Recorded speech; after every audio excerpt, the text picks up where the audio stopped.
Welcome to the SRNA Ask the Expert podcast series, a special edition in collaboration with Centers for Disease Control and Prevention, Division of Viral Diseases, or CDC.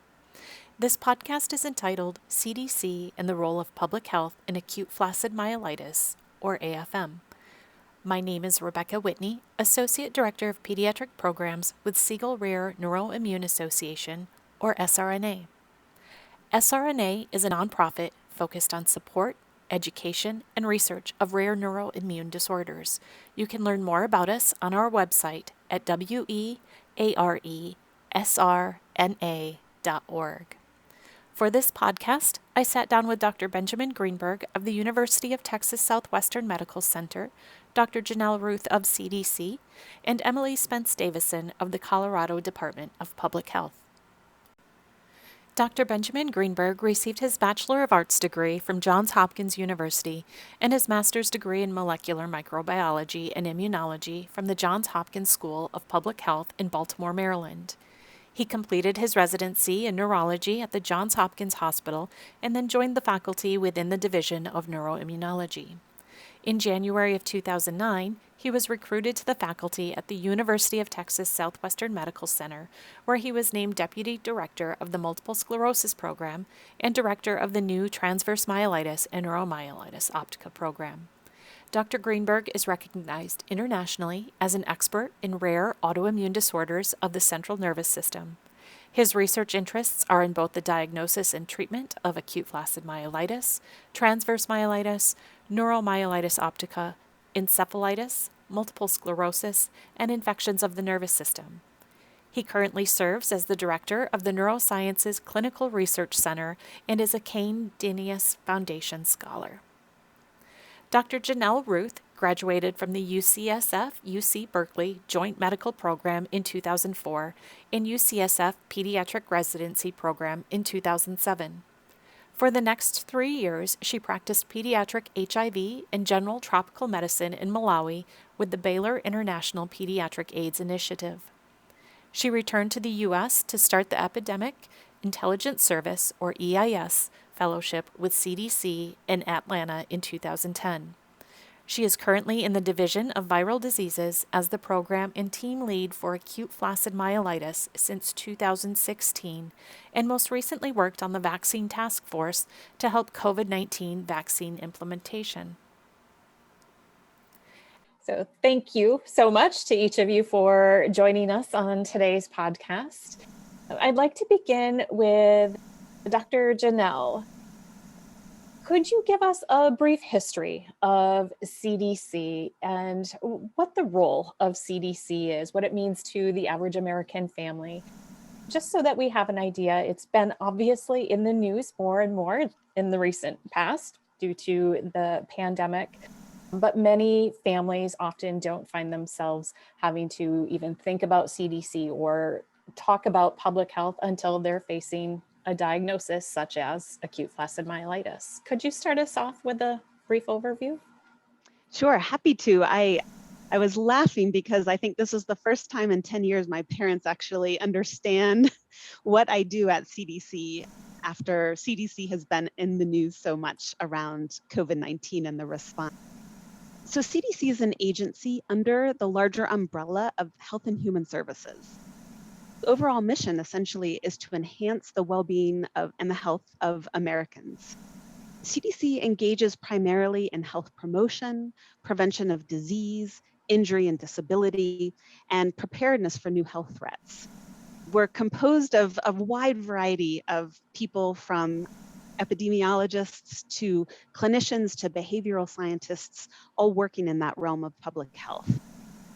I myself trained with the Epidemic Intelligence Service, which is a fellowship within the Centers for Disease Control that takes medical professionals, veterinarians, people from diverse backgrounds, and trains them in epidemiology, which is essentially, you might hear about us described as disease detectives, but what we're doing is searching for the cause of disease, identifying people who may be at risk of disease, and then determining how to prevent and control disease outbreaks. Okay. Thank you very much for that. That's very helpful. And CDC hasn't always necessarily been synonymous with rare disease, but has certainly evolved to include rare diseases and disorders in recent decades. When did CDC recognize and become involved in surveillance of acute flaccid myelitis? So that was in August of 2014 when CDC became aware of a cluster of cases of children with acute flaccid weakness and findings on their MRI, magnetic resonance imaging in their spine, that were consistent with what looked like polio. And this cluster was presented to CDC, and that's when we became involved in the investigation. I actually joined the AFM team in 2016. I wanted to turn to my colleague, Emily Spence Davizon, who actually works at the Colorado Department of Public Health and the Environment. And she was actually present in 2014 when those first cases were brought to light. So Emily, I wondered if you could maybe share some of that initial response to that cluster of cases. Sure, thanks, Janelle. So the late summer and early fall of 2014 were sort of a wild time in public health. If you remember, the AFM signal emerged against the backdrop of this nationwide severe respiratory outbreak among children driven by norovirus D68. And also concurrently, there was the Ebola outbreak unfolding in West Africa, and then the really massive, U.S. public health and medical response. And I had just started in public health. I don't actually think that the ink was dry on my diploma yet. So I sort of walked backward into AFM because literally I had started at the health department about a week before and I hadn't been roped into other projects yet. So I had the availability to work on AFM. And we were communicating a lot with our partners at Children's Hospital Colorado because they had noticed this influx of kids who were really clustered in time and space, had this preceding respiratory illness back in 2014 and had this acute onset limb weakness. And I don't think I was aware at the time that we were sort of describing a new condition. I think just mostly my eyes were like really big and kind of taking it all in. And I do remember being in the room, I think on a conference call when folks were debating, what do we call this? And so that's kind of striking to me as someone who was like an entry-level employee, getting to actually be a fly on the wall during some of those conversations. So I've really had the distinct privilege of working with our clinical partners, our CDC partners, and really since 2014, since the beginning. So it's pretty special. Right. And getting back to your point, right, the reason that we actually named it acute flaccid myelitis was to distinguish it from the paralysis caused by a poliovirus, because we knew this wasn't poliovirus causing these cases. So yes, at CDC, we worked with partners like Emily to put out a national call for cases. So, the original cluster was discovered in Colorado, but certainly we wanted to know, were there any other children being affected across the nation? So we put out a national call for cases, and by the end of 2014, we had collected 120 cases of children that had this condition. And then that sort of catapulted us into a standardized national surveillance system that was started in 2015 to track AFM moving forward. Okay, thank you so much. And one thing I wanted to clarify as well, as we often hear of another federal entity that has a role in public health, and that's NIH, or National Institutes of Health. Can you clarify a bit how your role is different, how you work in conjunction with NIH as it relates to AFM surveillance?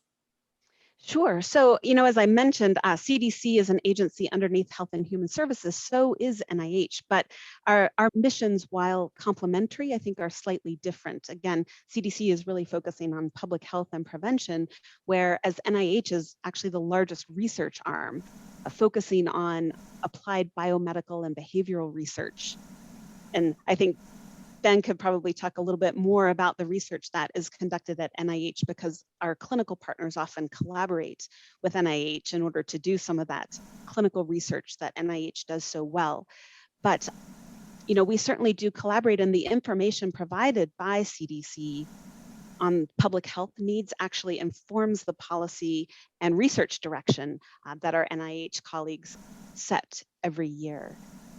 I guess one really good example of our collaboration is the NIH Natural History Study, which was started in, I think, Ben, if I'm not mistaken, 2019, after, so CDC had been tracking AFM for 5 years, and it was recognized that we needed to do further research into the clinical presentation, treatments, and outcomes of AFM patients. And so NIH put out a research project that I think has enrolled now 35 sites, 35 pediatric hospitals across the country, in order to help standardize the information that we're learning about our patients with AFM. Yeah, and I agree with everything you said. And one of the other distinctions is, while the NIH will address research in public health issues, it's not contained to public health issues. And so the research portfolio supported on the campus of the NIH or funded elsewhere in the country by NIH funds runs the gamut of basic science, cancer, neurology, allergy, immunology, infectious diseases, a whole host of things that may or may not have public health implications, whereas the Centers for Disease Control and their partners at the state and local levels are just steeped in everything public health related. And so there are some differences in the portfolio between the two, but as an outsider, as somebody who's collaborated with both institutions, I routinely find them sitting at the same table when there's a public health related issue that comes up and making decisions on what types of work may happen in one or the other agency so that there isn't duplicative efforts or wastes of resources. And so while the CDC performs outstanding research on an annual basis around those public health issues, there's a discussion with the NIH of who can and should be doing what to cover as much ground as possible. Excellent. Thank you for those clarifications. A couple of other terms, essentially, that we hear about acute flaccid myelitis surveillance are nationally notifiable and mandatory reporting. Can you also assist in clarifying what those two mean, how they're distinctly different, what is currently in place for acute flaccid myelitis? Dr. Janell, can you start us off? Yes, Rebecca, I'll start us off and certainly welcome others' input. The term nationally notifiable refers to diseases or conditions for which it's called the Council for Territorial and State Epidemiologists. We abbreviate that CSTE. So CSTE and CDC collaborate to determine which specific diseases and conditions should have voluntary notification of that case information, patient information, from states to CDC. So that's what we talk about when we say nationally notifiable. But the point that I want to make is that even when a disease is considered nationally notifiable, reporting of data to CDC is always voluntary. When a disease is reportable, that really means that there's a state law mandating reporting to the state health department. So a reportable disease would have mandatory reporting to the state, but not necessarily to CDC. So in the case of AFM, for example, mandatory reporting of AFM surveillance occurs at the state level, not really up to the CDC level. We know, though, that each jurisdictions have some mandate to report AFM case data up to CDC.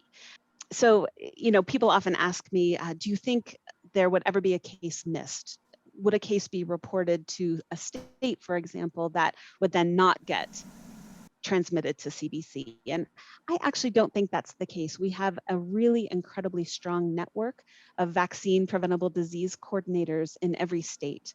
And they are incredibly good about contacting us the minute they hear about a case. So again, not every state has AFM reportable, but every state does have some provision to make AFM notifiable within that state. And then, like I said, those vaccine preventable disease coordinators do tend to let us know the minute they hear about a case.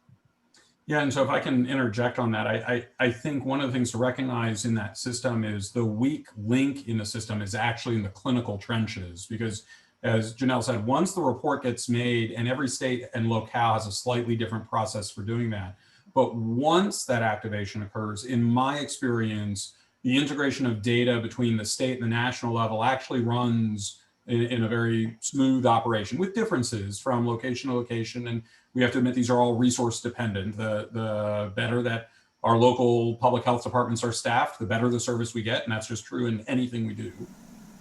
But the weak link has been around getting clinicians to recognize acute flaccid myelitis and then initiate the reporting.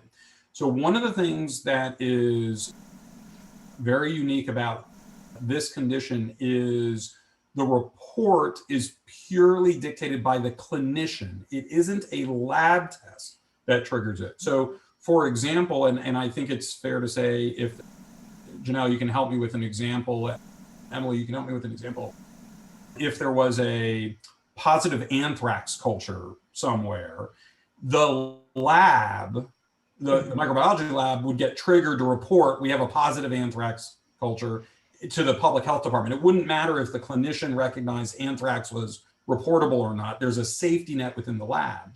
Acute flaccid myelitis is one of the few conditions, there are other examples, but one of the few conditions where the clinicians have to be aware of the importance of reporting it. And so a lot of the work we've done locally in my state of Texas, and then in partnership nationally with Janell and the CDC, has been around raising public awareness, not just amongst families, but amongst healthcare providers, so they know when they see even a possible case of acute flaccid myelitis to report it, so it can be adjudicated to decide what the true epidemiology is. But it's, for a rare disease, you can set up the best network in the world of public health officials, but if the clinicians aren't recognizing what they're seeing or aren't acting on what they see, then that's what limits the data. Emily, do you want to talk at all about how you raise awareness of the clinicians within your state?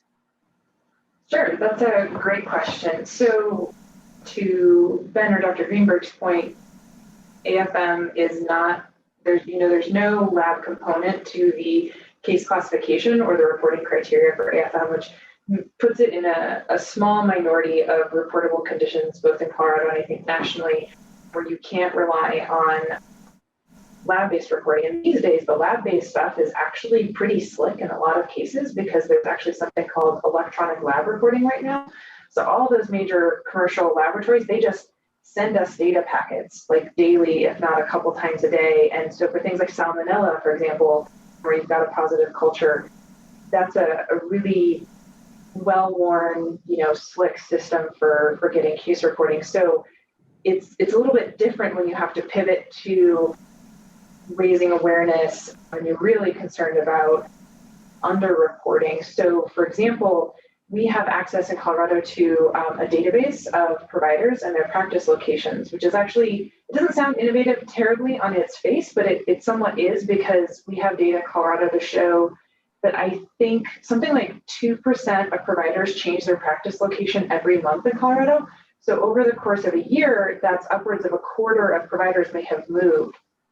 So we have access to this database that allows us to have relatively real-time contact information.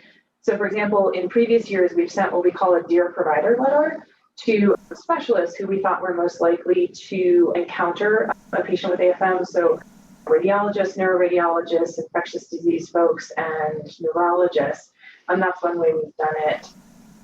Some other stuff we've done is collaborating with our clinical partners at Children's Colorado to do provider outreach and education. So sort of like grand rounds kinds of things. So providers really talking the language of providers to other providers, because I'm not a provider. You don't want me telling you, how to do like a history and physical. So that's been really important to tap into partnerships with people who are not necessarily like directly in public health. As Janell mentioned, our experience in Colorado back in 2014 really was a motivator to add acute flaccid myelitis to our list of reportables that's determined by our Board of Health.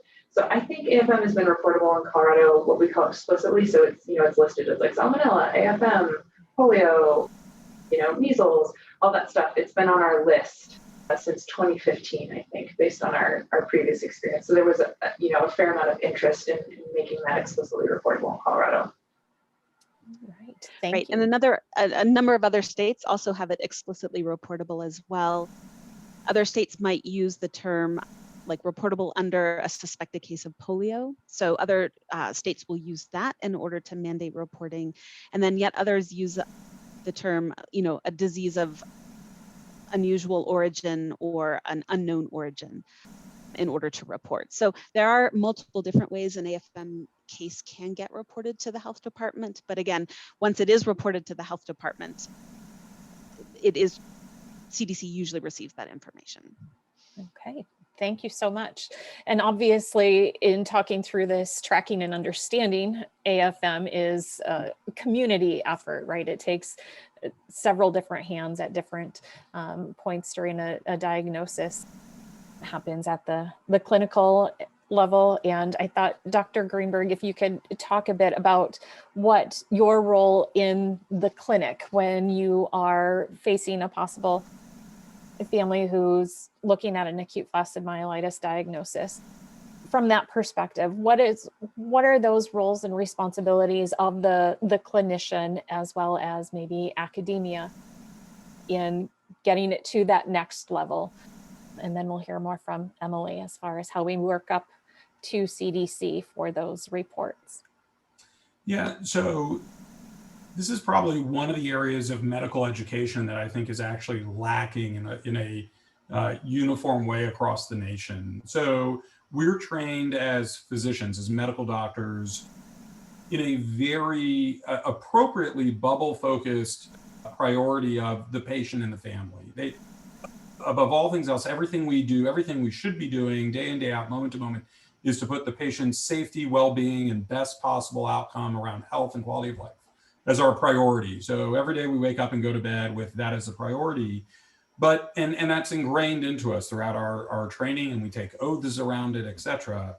But we are also an extension of the public health infrastructure of the nation. And we pick up that responsibility in little ways that aren't as formal as they should be. We learn about mandatory reportable conditions, but it is not always ingrained into us, into myself and our colleagues, the critical role we play for patients for whom we're never going to meet. So I not only have an obligation to the person in front of me, but I have an obligation to everybody in the community to make sure data is moving in a seamless fashion in order to protect the health and well-being of other individuals. And that's at its core what public health is. I loved the bumper sticker where I did part of my training, the Johns Hopkins Bloomberg School of Public Health. Their bumper sticker was saving lives millions at a time. And that's the notion of public health, of really elevating at a community, at a national and a world level of protection, but it can only function if it has data. And so my responsibility in the trenches, so to say, is being aware, understanding what diagnoses should be considered, and of the diagnoses that may have a public health implication, reporting them to individuals who have a local, state, or national standing to survey for other cases. I'm not an epidemiologist. And so me sending off an email to my colleagues, which is what was going on back in 2014, et cetera. Hey, have you had a case? Have you had a case? And all of a sudden, we realize there's 30 cases at the same time in different hospitals, is not a very efficient or fail-safe way to manage public health. And so we rely on our partners at the state and local level and the national level who've been trained. The training Janell got is something I have not received, and makes all the difference in the world. So it's, for us, it's recognition, and then I would say erring on the side of reporting versus not reporting. Our colleagues like Emily can read the data and put cases into buckets in terms of definitely, not definitely, or we need more data pretty quickly and efficiently. And so I've never met a public health officer who was annoyed with me for reporting a case that didn't turn out to be acute flaccid myelitis. We expect it. It's part of the issue, but we have to get people to do it. And what I'll just end by saying is that is not a formally trained part of my job. And it's just, unfortunately, we put economics into everything in the healthcare systems. It is a non-reimbursed part of the job, but it is part of my duty as a healthcare provider. And so it's just making sure that all of our healthcare providers embrace it and then know what to do with the information. Who to call, or at least who to ask who to call. And then we turn things over to our local colleagues like Emily to take it from there. Yes, excellent. And that's exactly where we'd like to go next is, Emily, what is your role in the state, the local health departments, as far as collecting that information from the clinicians and moving that case forward? Yeah, thanks. That's great. I think Ben did a great job of describing the complementarity that's involved between, and the collaboration that's necessary, and also, frankly, like very rich between public health and clinicians, because like I mentioned earlier, like I can't go out and examine a patient. A, it's illegal, and B, like I'm not skilled at it, right? Like I can't, do like a differential. That's just not within my scope or my remit. But what I can do is take those case reports that come in from clinicians, and we at the state level, we're sort of this bi-directional conduit, I would say. So we take things up from the local level, whether that's a local public health agency, a parent, or a provider. We, do some cleaning or some additional analysis or data gathering, and then we direct that up to CDC. And then, we get things like case classifications and lab results back. And that's actually one thing I really enjoy about being at the state is that bi-directional flow of information and data. And just to riff on what Ben said, like, I love phone calls. Like, I think I'm speaking for a lot of like vaccine preventable epidemiologists when I say like, we love to help people. That's why, so like if someone has a question, because it's like, where do I get measles testing, or where can I test for enterovirus in this patient I think might have AFM? That's often something where public health really has a concrete role to help that may be a little bit outside of the practice of clinical medicine, because those types of things, don't always impact patient care, for example, whether that virus is enterovirus unknown or enterovirus D68, that's not necessarily, to my understanding, going to direct clinical care. So that's one of the really nice complementarity things that I enjoy. Speaking of testing, so we help forward on specimens for specialized testing at CDC. CDC has an amazing, super nice crew of lab folks who have always been there when I've needed them. And they help us talk through technical things. So we pretty much exclusively work with what are called residual specimens that we request. And we sort of request those under the auspices of the umbrella of this is a public health investigation, in our case in Colorado, for a reportable condition. So once the clinical workup of the patient is done, we request those specimens for sort of like public health surveillance testing, because we don't want to do anything that would interfere with the clinical workup of that patient. And then for communication with clinicians and families, I'd say historically we've had a lot more communication with providers, because it was a little bit more like, yes, we're seeing this commonly right now, or no, we're not. We would talk them through, what we needed for them for reporting, because AFM, unlike say like salmonella, for example, there's a lot more medical record documentation that needs to happen for that case to be classified and fully reported, which is maybe not the same with other conditions. And then we would, of course, be communicating with the clinician and the care team about sort of the reporting process, when we would expect the case classification back. I will say one change that I think is important and really meaningful is previously, so in public health, we would, be doing these things sort of in the background. We would be, requesting specimens, filling out forms, requesting medical records. So we didn't really necessarily conduct like a case patient interview. And sorry, I keep bringing up salmonella, but in a salmonella investigation, you'd be saying, oh, did you go to the picnic? Yes, no. Did you eat the potato salad at the picnic? Yes, no. And you need to ask the patient that, right? Because that's not necessarily going to be in the medical records. So one important change in the last, I think, is it 2 years? We've started doing brief functional follow-ups with patient and patient families at 60 days, 6 months, and 12 months.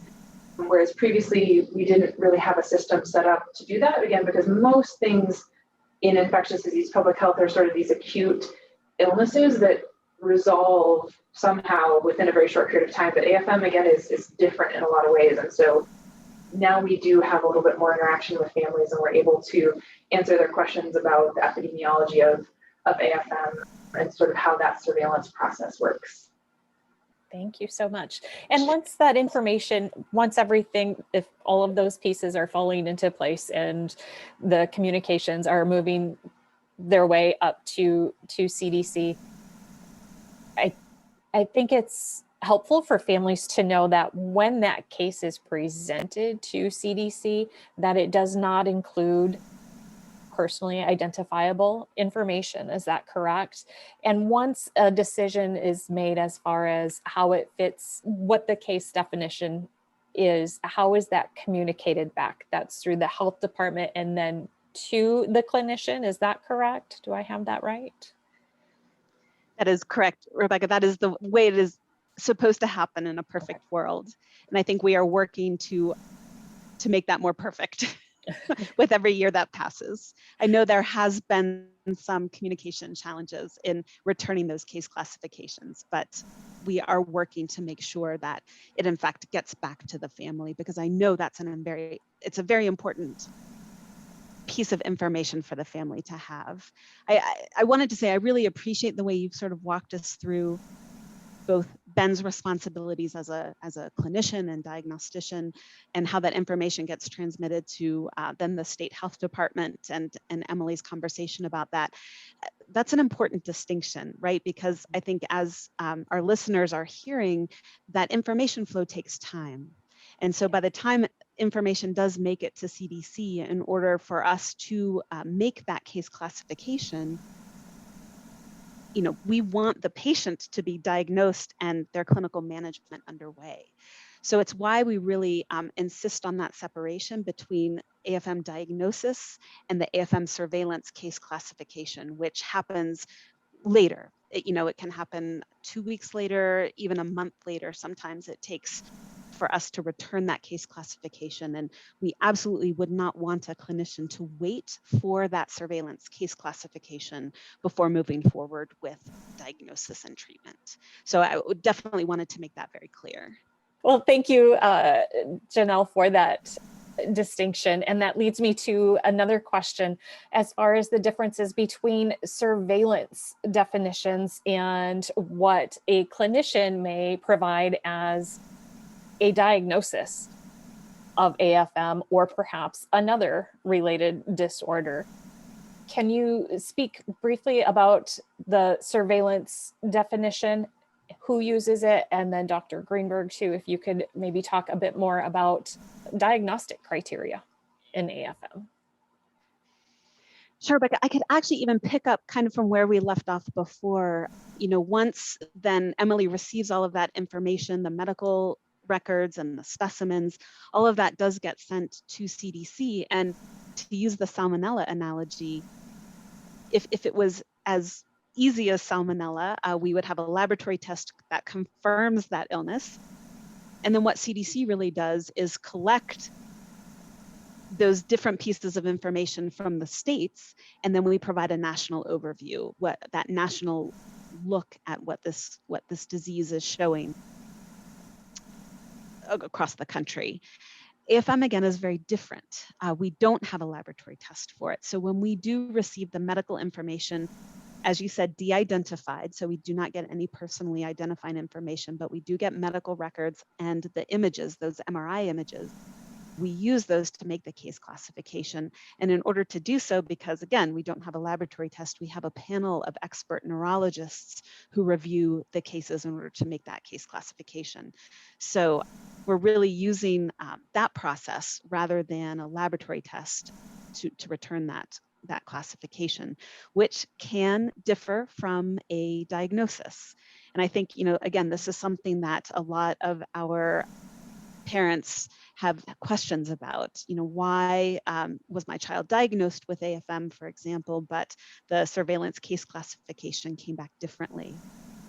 And I might turn, Emily, she and I have known each other for a number of years, and she has this fantastic analogy about a cookie cutter.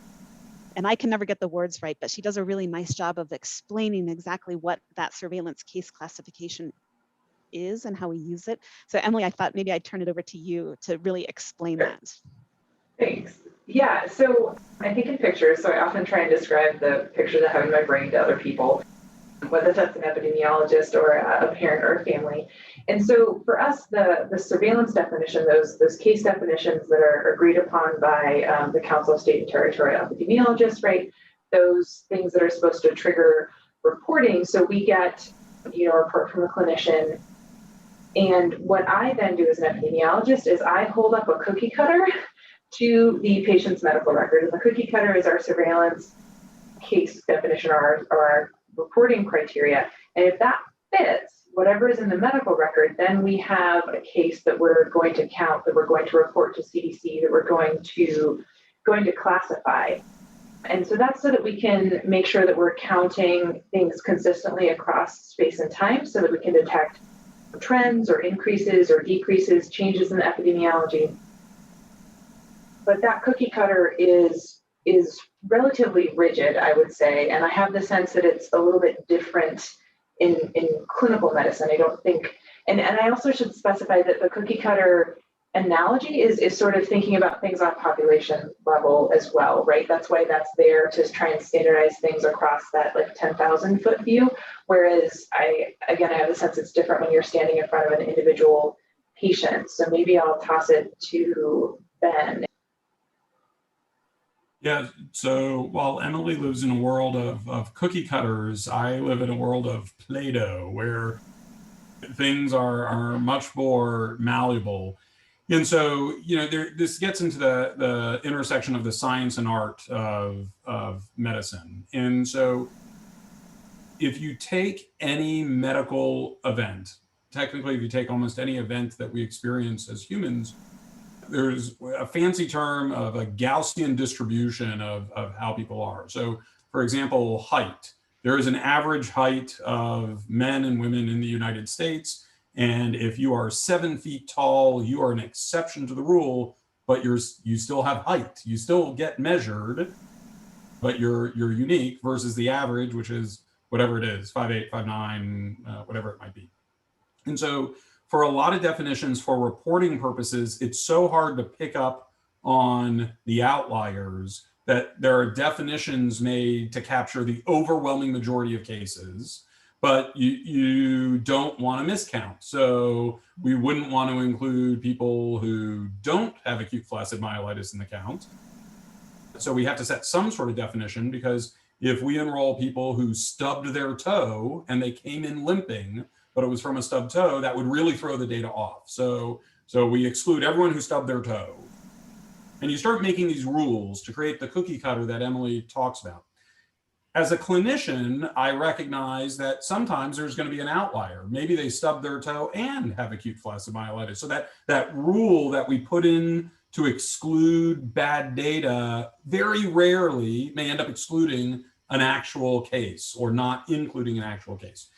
And so, as Janell said, as a clinician in the front line, I'll turn to some families and say, while you don't meet the cookie cutter definition, for the following reasons, I am still diagnosing you with acute flaccid myelitis. And in terms of your care and in terms of your diagnosis, this is what I believe to be the explanation of what happened. And this is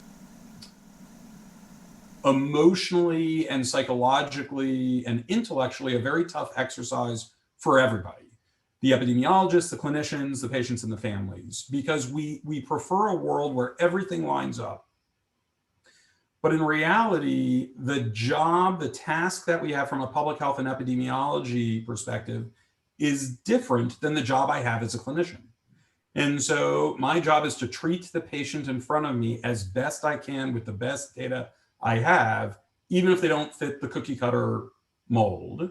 But Emily and Janell have an extremely important job to make sure from a local, state, and national perspective, we get the best possible data we can so that we can make big national decisions about how to handle different public health issues. So we work in partnership, but we have different, albeit overlapping jobs. And so it can be tough, but we try to navigate this with families. And then we, in the trenches, try to educate our clinical colleagues around clinical judgment around diagnoses for those outlier cases, but the importance of even reporting those who don't fit the cookie cutter perfectly, because one of the things we do with Emily and Janell on a regular basis as a community, as colleagues, is revisit the cookie cutter definition. And we go from year to year and say, does that shape still fit what we're seeing? Or has the arm grown out a little bit and we need a slightly different cookie cutter to make sure we're getting the best data captured possible? So it's an organic process that evolves over time. And it's that perfect intersection between art and science. The conversations at meetings used to be face-to-face, now video meetings, where we get to describe to Janell and Emily what we're seeing in the trenches, and our colleagues get to describe it, and we all get to sit back and say, perhaps we need to tweak the definition, is an extremely important process over time to make sure we're getting the most accurate cookie cutter possible, knowing it will never capture 100% of cases.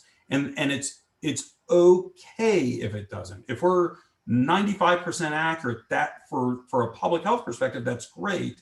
And we don't want that 5% to emotionally or from a care perspective harm families who are going through this process, as long as the clinicians are acting on their best judgment. Excellent. And then I'll say a perfect example of that was the transition of the case definition from 2014 to 2015, where in 2014 we were focusing on pediatrics, but again, upon revision and communication and discussion with neurologists across the country, in 2015 we opened that case definition up to people of all ages, recognizing that there are occasionally, uncommonly, but there are adults who also get AFM. Excellent. Thank you. Thank you all very much for joining me today. I sincerely appreciate your time. Are there any last notes you want to make sure folks are aware of before we wrap up today's podcast? If I could take 1 minute, and I want to go back to something Ben said earlier about sort of the room for increased awareness among clinicians and how that's around public health reporting and just sort of all the complexities around that. I did want to mention that, one of the reporting criteria for AFM is a radiologic component, right? It's that MRI imaging. And one thing that I realized a couple of years into this work is that, while your ED clinician might be familiar with dog bites are reportable to public health, or, oh, is this measles? I need to call public health, or your pediatrician, the same thing. In my experience, radiologists are not as familiar with that aspect of reaching out to public health, and even like, is that allowable? Is that okay? Because sometimes folks don't always know that HIPAA, the privacy law that lots of folks are familiar with, actually has provisions that say, yes, you can provide confidential information, you can provide protected health information to public health.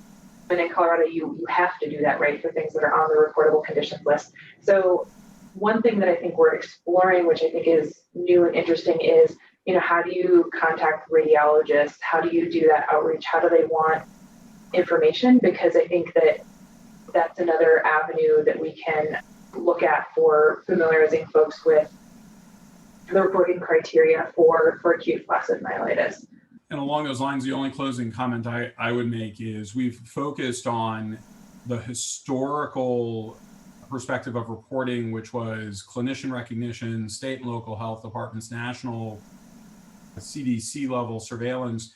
But there's one piece that we left off, which has, I think, completely changed in the last 6 years, and that's the role of families relative to reporting. And one of the things that's been great to see within our acute flaccid myelitis parents group and from the Siegel Rare Neuroimmune Association is the integration now of patient advocacy groups with reporting, where as parents learn about potentially devastating, scary diagnoses, feeling empowered to go online, educate themselves, get reliable information from well-established and seasoned patient advocacy groups like these, and then be prompted to say, has your clinician reported this to state and local health departments? I really can't overestimate the value of that process, especially around the rare diseases, because we may not penetrate the psyche of every clinician out there, ER docs, radiologists, neurologists around the countries,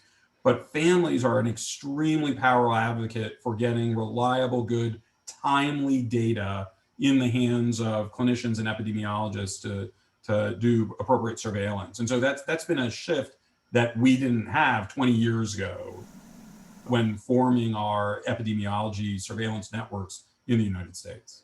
Yes, great point. Thank you. I think this ties everything together with what Ben has saying about raising awareness amongst both families and clinicians, and Emily saying that she's never upset to get a phone call from a clinician wanting to report a case. We learn from every single suspected AFM case that is reported, whether that case goes on to be confirmed at CDC, or it's a probable, or it is decided that this is not a case of AFM. Every single report gives us additional information about this uncommon illness. And so, you know, my, I guess, last words is to keep up the good work, really continue to encourage your clinicians to report in cases of AFM, because this is how we are going to learn the ins and outs of this illness, who is at risk for this illness, and how eventually we're going to develop treatment and prevention methods for this illness. Yes. Excellent. Thank you so much once again. I appreciate your time today.